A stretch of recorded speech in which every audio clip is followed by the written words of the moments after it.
When I was young, me and my mama.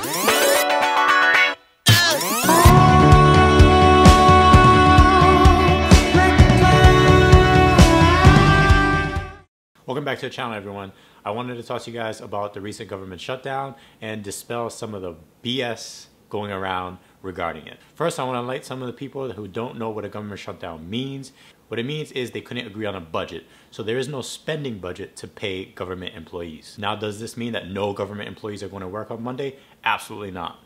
It means that non-essential employees will not be working for the most part. People who process passports or small business loans, for example, will not be reporting for work. They'll be placed on what's called a furlough. Basically means you're not coming to work and you're not getting paid. Typically what happens though is when a budget is agreed on, they are given back pay. So basically what ends up happening is we wind up paying government employees for taking a vacation. The military is and always will be considered essential. So they will be going to work. However, in the meantime, they will not be getting paid. This also means that some members of the executive branch, meaning people who work directly in the White House with the president, will be placed on a furlough. Not all of them though. The official number is 1,056 members will be placed on furlough. Meanwhile, 659 of them will continue working.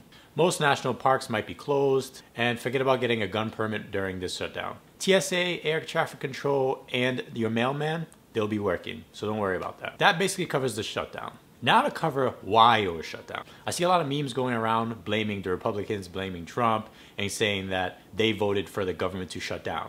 Now this is so absurd for so many reasons. What is literally going around is there are people who believe that the Republicans voted on a bill that said, do you want to shut the government down? And they said yes. That is not what's happening whatsoever. As a matter of fact, it would be more truthful to say that it's the Democrats who voted to shut down the government. Here's why. First off, the Democrats filibustered this proposed new budget. What that means is they did everything they can to block it from happening.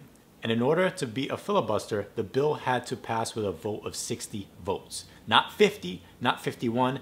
Didn't have to be just a majority. It needed a minimum of 60 to pass a filibuster. This is the requirement. So even though the Republican Party holds a majority in the Senate of 51 to 47 Democrats and 2 independents, what this means is even if all 51 Republicans voted for this budget, it wouldn't have passed because they did not get enough Democrats on board.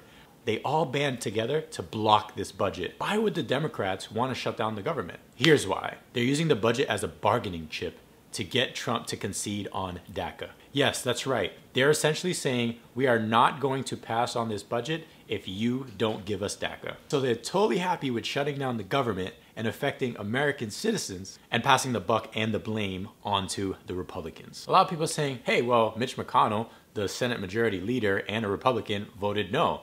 Well, that's because he had to. It was a procedural move. His hands were tied. He had to vote no in order for it to be brought up for vote again. So this wasn't a matter of Mitch McConnell having solidarity with the white knight Democrats who want to pass the budget. No, the vote wasn't to pass the budget. It was to block the budget. So everyone who voted yes voted to block the budget, meaning they voted to shut down the government. And everyone who voted no, who was majority Republican, voted to pass the budget to keep the government going. So all this BS that I'm seeing flying around about how the Republicans shut down the government and they control the Senate, they control the House, and this, that, and the fourth.